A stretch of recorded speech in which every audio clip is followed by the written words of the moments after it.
Hello everyone, I welcome you at the platform of modern academy. तो आज का जो द हिंदू और इंडियन एक्सप्रेस के जो इम्पॉर्टेंट न्यूज़ एडिटोरियल है जो आज और कल आया, उन दोनों को हम लेते हैं। तो let's begin the today session.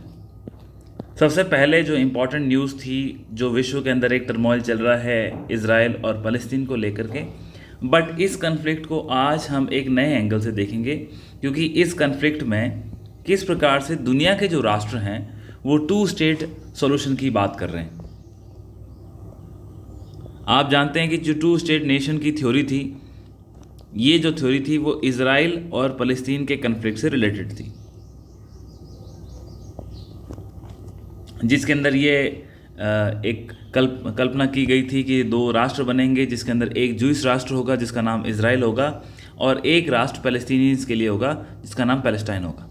हालांकि इज़राइल इसका काफ़ी वोकल था, इसका क्रिटिकल था, और यूएसए जिस प्रकार से उसने साथ दिया, और ये थ्योरी प्रैक्टिकली नहीं हो पाई। और जहाँ पर भी विश्व के किसी मंच पे इस बात की चर्चा उठी, वहाँ पे इज़राइल ने इसका विरोध किया। अब आज हमें क्या देखने को मिल रहा है? सबसे पहली बात, ये जो टू स्टेट सॉल्यूशन की परिकल्पना है, ये जो विचार है, वो दोबारा से विश्व के कई मंचों पर, विश्व के कई राष्ट्रों के द्वारा इसके बारे में बात की जा रही है। कुछ लोग इसके बारे में डायरेक्टली बात कर रहे हैं और कुछ राष्ट्र इसके लिए इनडायरेक्टली बात कर रहे हैं। ये जो एडिटोरियल आया है हमारे द हिंदू के अंदर, वो ये दिखाता है कि जिस प्रकार से पैलेस्टीन के राष्ट्र को लेकर के अभी हमने पिछले हफ्ते कवर भी किया था कि यूनाइटेड नेशन की जनरल असेंबली के अंदर 143 कंट्रीज़ ने पैलेस्टीनियन राष्ट्र के लिए सपोर्ट किया था, जिसके अंदर इंडिया ने भी सपोर्ट किया था। और इसको विटो किसने किया था? यूनाइटेड नेशन सिक्योरिटी काउंसिल में ये विटो किया था यूएसए के द्वारा। तो हालांकि जब कोई चीज़ यूनाइटेड नेशन के अंदर कोई भी प्रस्ताव लाया जाता है, यदि उसको कोई भी राष्ट्र एक विटो कर देता है, तो फिर वो प्रस्ताव तो पारित नहीं होता। लेकिन जब जनरल असेंबली के 143 राष्ट्र इसका समर्थन कर रहे हैं कि फ़लस्तीन का राज्य बनना चाहिए, तो ये दिखाता है कि उसकी सिंबॉलिक वैल्यू कितनी है।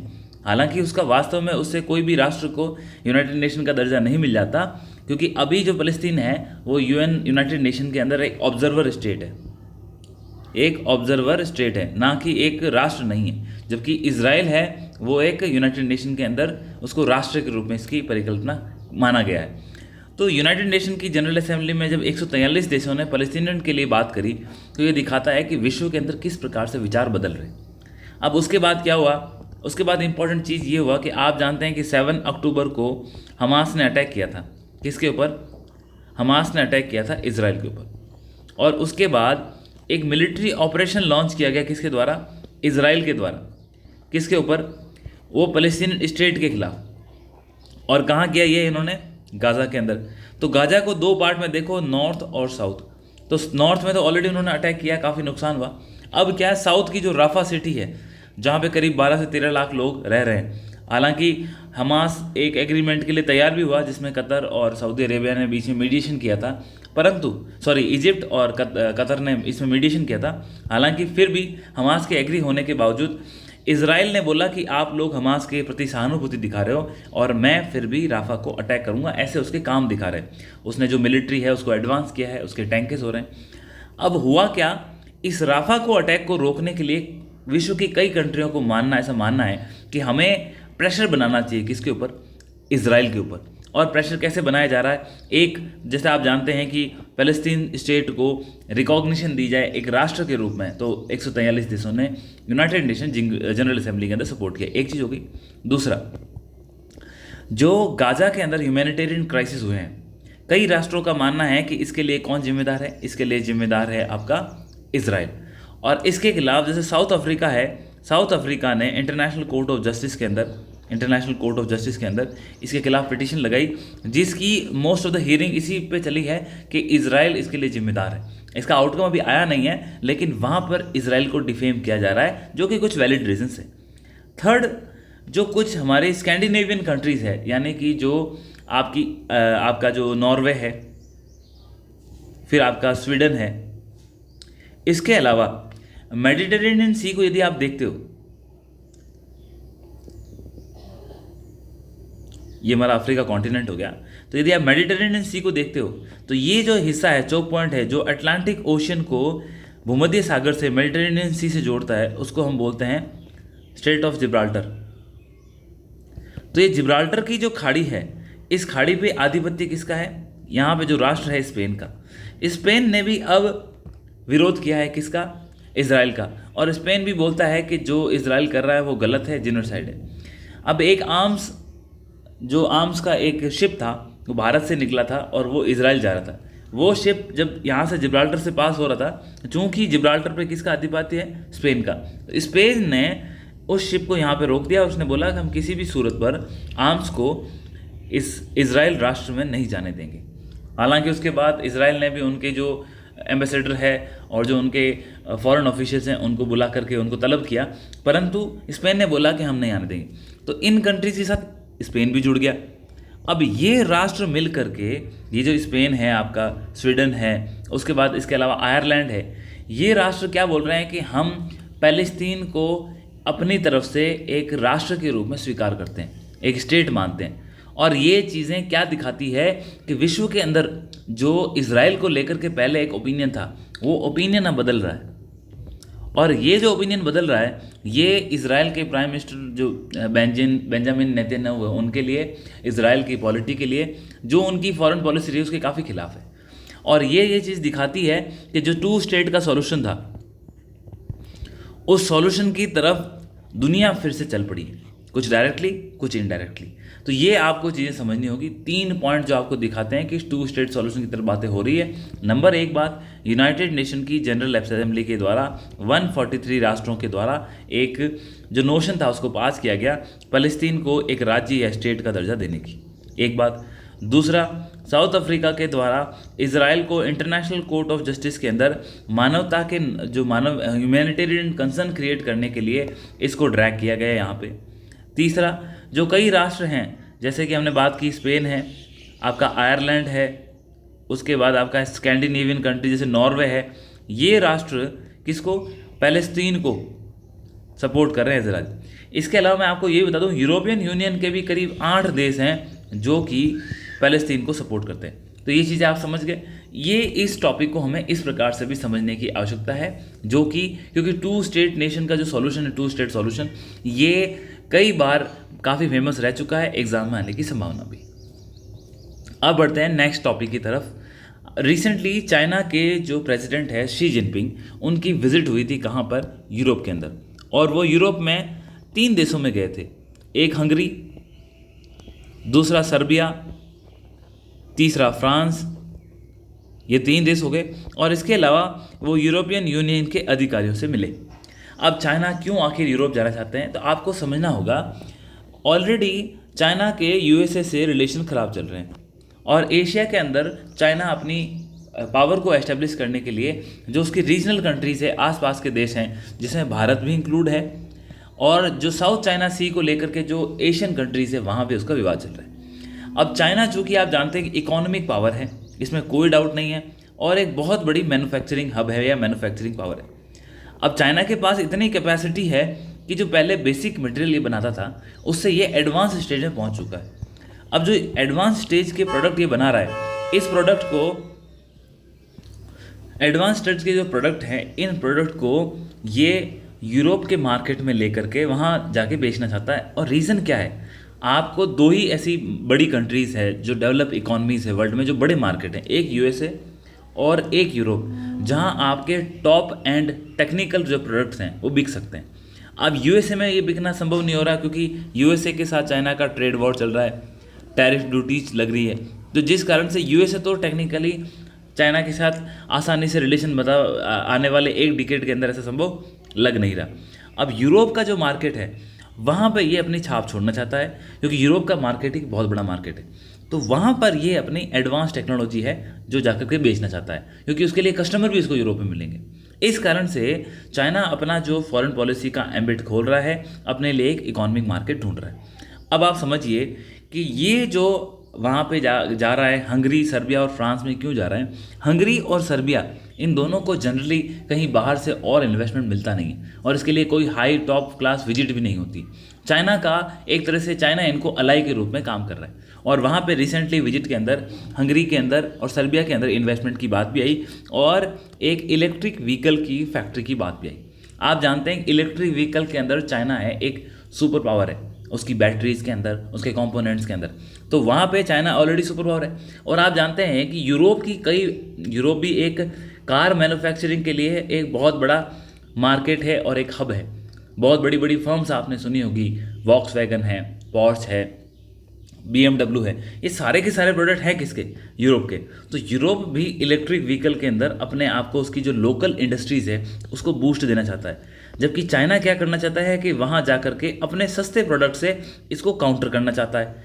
तो यूरोप इन सारी चीज़ों को देख रहा है और चाइना के लिए मार्केट बहुत ज़रूरी है। तो चाइना क्या कर रहा है कि जो अपना इन्वेस्टमेंट है वो ला करके दे रहा है कि मैं आप में इन्वेस्ट करूँगा, आप मुझे थोड़ा मार्केट में शेयर दो। ये तो बात चल रही है। इसीलिए तो सर्बिया और हंगरी के अंदर उसने प्लांट्स एस्टेब्लिश कर दी। जो Belt and Road Initiative programme था, इसके माध्यम से भी यूरोप का एम यही था कि मैं जो सेंट्रल एशियन कंट्रीज़ है, Kazakhstan, Kyrgyzstan, Turkmenistan, in central Asian countries के माध्यम से अपना रास्ता बनाऊंगा। और मैं कहाँ पहुँचूंगा? पहले पहुँचूंगा मैं ईस्ट यूरोप, और फिर ईस्ट यूरोप से मैं पहुँचूंगा वेस्ट यूरोप। यहाँ पहुँचने के बाद इस ईस्ट और वेस्ट की खाई को ख़त्म कर दूंगा और यूरोप को एक बना करके मार्केट में अपना आधिपत्य इस्टेब्लिश। ये कुछ उसके बड़े गोल हैं, लॉन्ग टर्म गोल्स हैं।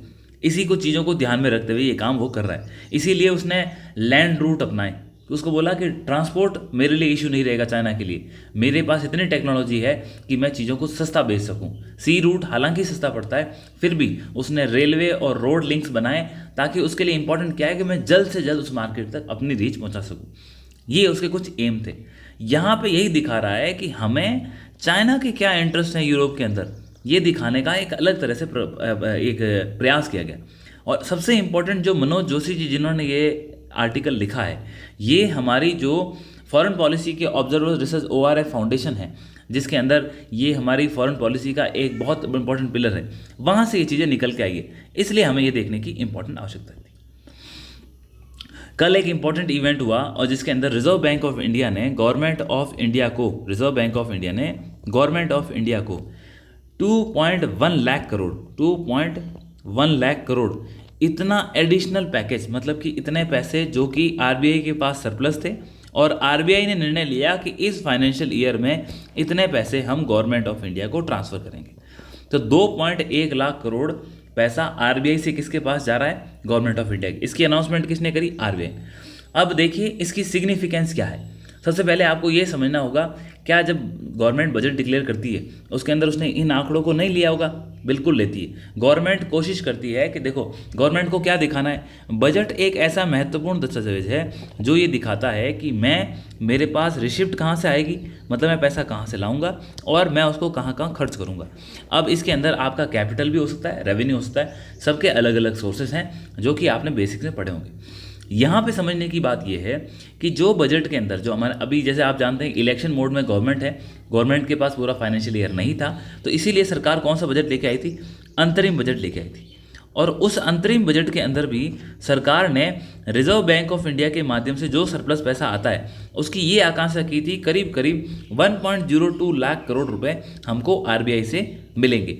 अब जितना पैसा सरकार के पास आता है उसी के हिसाब से वो अपना जो डेफिसिट होता है, जो उसका घाटा होता है, उसकी वो अनुमान लगाता है और घोषणा करता है कि हम इस साल तक अपने घाटे को इसमें लाने का प्रयास करें।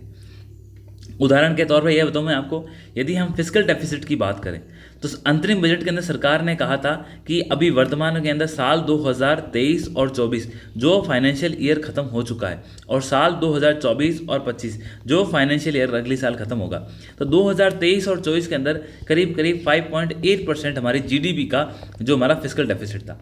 अब जबकि 2024-25 के अंदर सरकार ने एम किया था कि हम इसको 5.1% तक ला करके इसको स्थापित करेंगे।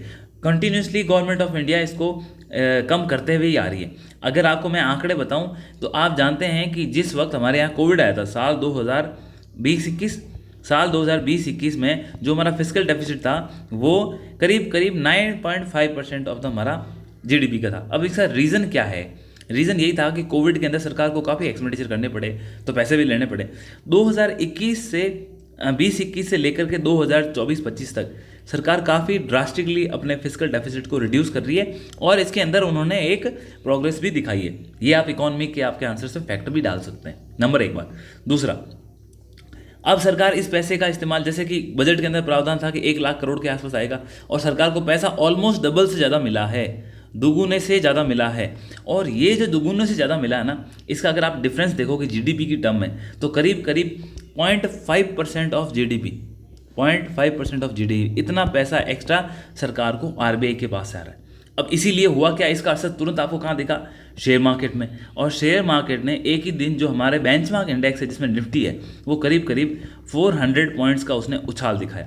एग्जैक्टली 359 पॉइंट्स का उछाल बहुत बड़ी बात है। और निफ्टी ने अपना ऑल टाइम जो हाई है करीब करीब 23,000 का, उसके ऊपर इसने अपना ट्रेडिंग किया। तो आप ये दिखा सकते हैं कि देखो ऑलरेडी बाजार दुनिया के अंदर जो विश्व के बड़े बड़े बैंक हैं वो नुकसान कर रहे हैं। यदि आप फेडरल बैंक की बात करोगे यूएसए का, उसको लॉस है। यदि आप ब्रिटेन के बैंक की बात करोगे तो वो लॉस में है। लेकिन जबकि आरबीआई आपको प्लस में दिखा रहा है। तो ये चीज़ें ये दिखाती है कि इंडिया कहीं ना कहीं इकोनॉमिक बूम और इकोनॉमिक प्रोग्रेस के पाथ पे। और ये जो सरप्लस पैसा आरबीआई दे रहा है, उसके पास आया तभी तो दे रहा है, ऐसा तो है नहीं कहीं से वो घुमा के दे दे। अब सरकार क्या कर सकती है, एक फिस्कल डेफिसिट कम कर सकती है। दूसरा, जो नई सरकार बनेगी, आप जानते हैं कि सरकार ने जो कैपिटल एक्सपेंडिचर है हमारा, उसके ऊपर काफ़ी पैसे खर्च किए हैं, करीब करीब 11.1 लाख करोड़, लगभग जो हमारी जीडीपी का 3.4% होता है। इतने पैसे हमारे पिछले बजट के अंदर सरकार ने अनाउंस किए थे कि हम कैपिटल एक्सपेंडिचर बढ़ाएंगे। हो सकता है इसको और बढ़ा दें, जैसे नेशनल मोनेटाइजेशन पाइपलाइन है, नेशनल इन्वेस्टमेंट पाइपलाइन है, जो हमारे बड़े बड़े इंफ्रास्ट्रक्चर के पुश चल रहे हैं, जो रेलवे का रिफॉर्मेशन चल रहा है, जो हमारा एयरपोर्ट का रिफॉर्मेशन चल रहा है, रोड इंफ्रास्ट्रक्चर डेली नई ऊंचाइयों को छू रहा है। तो हो सकता है सरकार इस कैपिटल एक्सपेंडिचर में इसको इन्वेस्ट करके हमारी इकोनॉमी को और बूम देने का प्रयास करे, जिससे एम्प्लॉयमेंट क्रिएट हो, बहुत सारी चीज़ें हो सकता है। अदरवाइज सरकार इससे क्या कर सकती है, फिस्कल डेफिसिट है उसको मैनेज कर सकती है, इसको धीरे धीरे और नीचे लेके आ सकती है। जो अभी 5.1 है, अगर ये सारा पैसा उधर डाल दे तो करीब करीब ये 4.5% के आसपास आ जाता है। तो फिस्कल डेफिसिट भी कम करना एक इकोनॉमी को अच्छी प्रोग्रेस दिखाता है। अब क्या होगा, इससे बाहर के देशों का पैसा हमारे इंडिया में भी आएगा। ये चीज़ें हमारी इकोनॉमी के लिए बहुत इंपॉर्टेंट है। और किस प्रकार से एक हमारे जो इकोनॉमी की पर्सपेक्ट है उसको आप एग्जाम्पल से दिखा सकते हो कि भाई वास्तव में हमारी इकोनॉमी बढ़ रही है। इंटीग्रेटेड थिएटर कमांड का कंसेप्ट हम एक या दो बार ऑलरेडी कवर कर चुके हैं। यहाँ पे ये एडिटोरियल आपको दिखाने का पर्सपेक्ट ये है, इंडियन एक्सप्रेस के अंदर वाइडली इसके बाद तीसरा आर्टिकल है ये। मैं एक्चुअली आपको बेसिक चीज़ें इसमें बता चुका हूँ, पर पॉइंट क्या है कि ये टॉपिक आप किसी भी प्रकार से स्किप नहीं कर सकते। अगर नहीं आता है आपको, you will cover any another day, आप कमेंट सेक्शन में डाल देना। और अगर कोई लेटेस्ट अपडेट होगा जिसके अंदर आपने देखा हम क्या क्या डिस्कस कर चुके हैं, हमने देखा कि हम CDS का क्या रोल है, ये परिकल्पना क्यों आई, उसके बाद जो हमारे इंटीग्रेटेड थिएटर कमांड्स बना रहे हैं तो कितनी कमांड्स बनेगी, कौन उसके हेड होंगे, फिर इन सब करने के पीछे क्या कारण है, सरकार क्यों कर रही है, फिर कमांड किसके पास होगी, हमारे एम क्या है, हमारे एक्सटर्नल थ्रेट है उसको हम कैसे टैकल करेंगे, और उसके बाद इसी के अंदर हम जॉइंटनेस को लेके आ रहे हैं। तो ये सारी की सारी चीज़ें हम ऑलरेडी डिस्कस कर चुके हैं। आप इस एडिटोरियल को एक बार ज़रूर पढ़ें, जिन्होंने अगर एक बार भी नहीं गो थ्रू हुए इसको देखें। अदरवाइज जो हमारी प्रीवियस क्लासेस थी, जो हमारा डेली न्यूज़ एनालिसिस था, क्योंकि हम इंडियन एक्सप्रेस और हिंदू के इंपॉर्टेंट टॉपिक्स उठाते हैं, सेम टॉपिक को रिपीट करके कोई बेनिफिट नहीं है। तो ये कोई लेटेस्ट डेवलपमेंट होगा तो हम करेंगे। यहाँ इन्होंने एक्सप्लेन करने की प्रयास किया है कि हमारे इंटरनल सिक्योरिटी और एक्सटर्नल सिक्योरिटी के लिए इंटीग्रेटेड थिएटर कमांड्स क्यों जरूरी है, और दुनिया के कौन से राष्ट्र हैं वो कैसे कर रहे हैं और हम कैसे काम कर रहे हैं। इसको हम ऑलरेडी डिटेल कवर कर चुके हैं, सो यहाँ पे हम इसको स्किप करेंगे। बट यहाँ डालने का मकसद ये है कि एक ये इंपॉर्टेंट टॉपिक है, आपके ऊपर इसकी कमांड अच्छी होनी चाहिए। सेकंड, जिन लोगों ने नहीं देखा है वो इसको यहाँ से एक बार रेफर कर ले, रिवाइज कर ले। अदरवाइज जो हमारा प्रीवियस डिस्कशन था जिसके अंदर हेडलाइट देखोगे तो आपको मिल जाएगा कि हमने कहाँ पे इंटीग्रेटेड थिएटर कमांड का डिस्कशन किया है, उसको आप फॉलो करेंगे। CDS के नाम से या ITC के नाम से आपको टॉपिक्स मिल जाएंगे। डन, आगे बढ़ते हैं नेक्स्ट टॉपिक की तरफ। अब हिस्ट्री का ये सेक्शन है, लेकिन कहते हैं ना हिस्ट्री कोई एक डम सब्जेक्ट नहीं है, इट्स इवॉल्विंग सब्जेक्ट। और ये जो टॉपिक है ये हमें दिखाता है, ये इंडियन एक्सप्रेस के एक्सप्लेन सेक्शन के अंदर बहुत अच्छा एडिटोरियल था जो आया, और इसके अंदर दिखाता है कि अभी रिसेंटली जर्मनी के अंदर एक स्टडी की गई, और वो स्टडी ये दिखाती है कि जिस एज को हम स्टोन एज इतने सालों से कहते आए हैं, उसको क्या स्टोन एज कंसिडर करना ही सही है, और क्यों उसको वुड एज ना कहा जाए। तो ये एक जर्मनी के अंदर वहाँ पे स्टडी की गई एविडेंस के बेस पर, जो हमारा प्री हिस्टोरिक आर्टिकल्स मिले वहाँ पे, जो उनको एविडेंस मिले उसके बेस पे। अब थोड़ा सा हमें हमारी जो इतिहास है उसको जानना होगा, आखिर हम हिस्ट्री को कैसे रीड करते हैं। आप जानते हैं जहाँ तक हमें हमारा इतिहास का कोई लिखित साक्ष्य मिलता है, जहाँ पर हमारे पास रिटन एविडेंस है, उससे पहले की यदि कोई भी हिस्ट्री है उसको हम बोलते हैं प्री हिस्ट्री। डन, उसको हम प्री हिस्ट्री कहते हैं। आप इसको प्रोटो हिस्ट्री भी कह सकते हैं। तो ये जो एक प्री हिस्ट्री का टॉपिक होता है जब हमारे पास साक्ष्य नहीं है। अब इस टाइम में अगर हम क्या करोगे, आपके पास कोई ना कोई फिजिकल एविडेंस होगा या आपके पास कोई आर्कोलॉजिकल एविडेंस होगा। इन एविडेंस के आधार पर ही आप हिस्ट्री को रीड करते हो। आप जानते हैं कि हमारे यहाँ पर एक जो हमारे डेनिस आर्कोलॉजिस्ट हुए, उन्होंने इतिहास को 3 अलग अलग भागों में बांटा। उन्होंने नाम दिया इस हिस्ट्री को, एक स्टोन एज, एक उन्होंने बोला कि ब्रॉन्ज एज, फिर उन्होंने नाम दिया एक आयरन एज। और इसके आधार पर ही उसने हमारे मानव इतिहास को बांट दिया। अब आप क्लियर है, ये हमने क्या किया, जो धातु होती है, मेटल होती है, उसके आधार पे बोलो। पहले स्टोन के आधार पे हमारी जो हमारे हथियार थे, हमारा जीवन स्तर था, तो उसको उन्होंने स्टोन एज बोला। ब्रॉन्ज एज क्या है, ब्रॉन्ज के आधार पे। और उसके बाद आयरन एज, आयरन मेटल के आधार पे। अगर हम इंडिया के परिप्रेक्ष्य में देखें तो हम महाजनपदास का जब से विकास देखते हैं तो हम उसको आयरन एज के आधार पर कहते हैं। ब्रॉन्ज एज की बात करते तो हमारे यहाँ पे बड़ी बड़ी ब्रॉन्ज एज की सिविलाइजेशन हुई है, जिसके अंदर हड़प्पा सिविलाइजेशन भी एक है। और स्टोन एज, आप जानते हैं कि नर्मदा मैन जो हम बात करते हैं वो हमारा कहाँ से आता है, स्टोन एज की बारे में बात करते हैं। इस स्टोन एज को हमने 2-3 भागों में बांट रखा है। उसको हम बोलते हैं एक पैलियोलिथिक, पैलियोलिथिक, लिथिक का मतलब ही होता है पत्थर, फिर मीजोलिथिक, और फिर हमारा नियोलिथिक। तो ये तीनों आपको मिल गए। अब तीनों में आप डिफरेंस देखो। पैलियोलिथिक का मतलब क्या होता है, पैलियोलिथिक पीरियड से कहने का मतलब, देखो टाइम ड्यूरेशन याद करके कोई फ़ायदा नहीं है, वो चीज़ें आप मगअप करने से फॉरगेट हो जाओगे। लेकिन आपको ये समझना होगा, पैलियोलिथिक एक बहुत लंबा टाइम ड्यूरेशन था, जिसके अंदर जब से मानव का इतिहास मिला, जब से हमें होमिनोइड्स मिले, तब से हम इसको, उसने जब से स्टोन टूल्स यूज़ किए, तब से हम पैलियोलिथिक मानते हैं। लेकिन यहाँ पैलियोलिथिक में इंपॉर्टेंट क्या है, हम ये मानते हैं कि यहाँ का जो मानव था, इस मानव की जो लाइफस्टाइल थी वो कैसी थी, हंटर और गैदरर, शिकार करता था, इकट्ठा करता था और अपना जीवन यापन करता था। और इसके जो टूल्स थे वो किससे बने होते थे, स्टोन से। और उसे दूसरी जो धातुएं हैं उनका ज्ञान नहीं था। मेसोलिथिक का मतलब क्या होता है, आप पैलियोलिथिक से एक क्लास आगे बढ़ गए। और मेसोलिथिक के अंदर हम ये मानते हैं कि ये एक प्रकार से ट्रांजिशन फेज थी। मतलब मनुष्य जो था वो हंटर गैदर से आगे बढ़ा, और वो जो एक आपका जो एग्रीकल्चर और जो हम जानवरों को पालते हैं उससे बीच की जो अवस्था है उसको मेसोलिथिक नाम दिया गया। तो नियोलिथिक में क्या होगा, नियोलिथिक में तो आपका मानव सीधा सीधा कृषि और कृषि से संबंधित पशुपालन, इन एक्टिविटीज़ में इन्वॉल्व हो गया। और इन दोनों के बीच का जो चरण है उसको हम क्या कहते हैं, मेसोलिथिक। ये हो गया पैलियोलिथिक। अब ये हमारी एंशियंट जो हमारे डेनिश आर्कियोलॉजिस्ट थे, उनके आधार पर उन्होंने इसको इसमें बांटा था, और इसके ये सब पार्ट हो गए। इसके अलावा इसमें बहुत सारी चीज़ें हैं, एक न्यूज़ एडिटोरियल में हम कवर नहीं कर सकते। यहाँ पर आपको ये समझना होगा कि हमें नया क्या मिला है जिस कारण से आप वुड एज बोल रहे हो।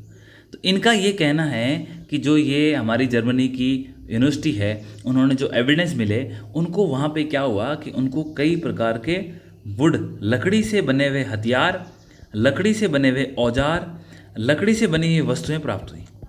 और ये वस्तुएं जो इन्होंने यहाँ पर भी दिखाई है, आप देख सकते हो इस डायग्राम।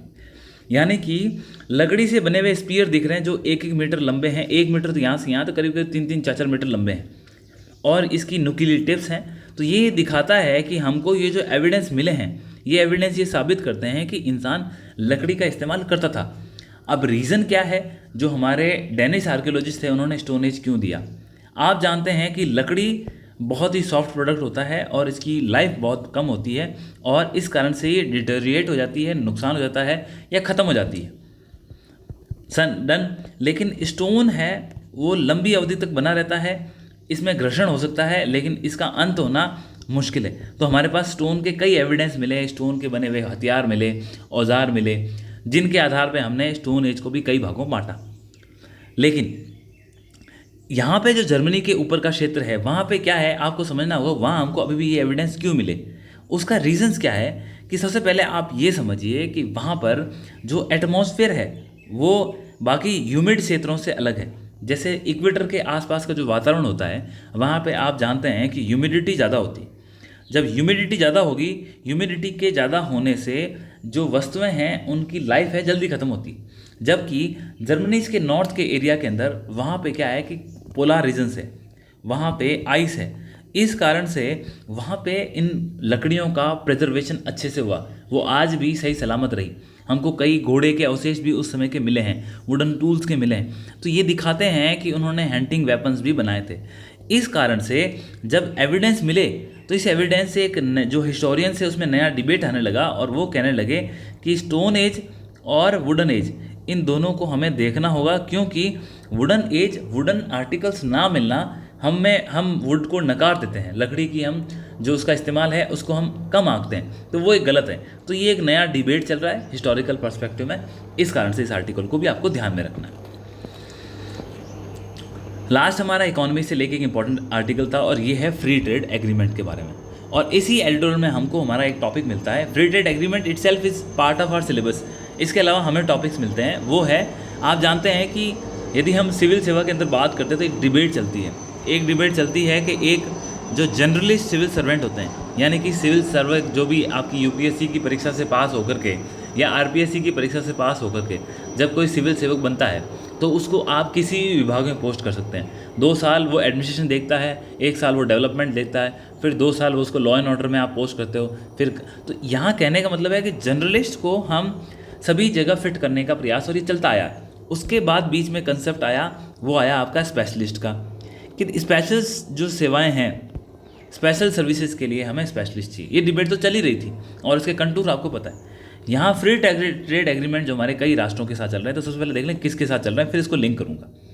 सबसे पहले आप जानते हैं हमारा सबसे क्रिटिकल जो फ्री ट्रेड एग्रीमेंट चल रहा है वो यूके और यूरोपियन यूनियन चल रहा है। दोनों से अलग अलग क्यों कर रहे हैं कि यूके ब्रेक्जिट के माध्यम से यूरोपियन यूनियन से अलग हो गया था, अब इंडिपेंडेंट राष्ट्र है, उसके साथ डिबेट चल रहा है, और यूके के साथ। इन दोनों में हमारा जो डिबेट चल रहा है, इस डिबेट में हमने ये देखा कि करीब करीब हमको 4 साल हो गए इसे डिबेट करते हुए, लेकिन कोई कंक्लूजन अभी तक नहीं निकला।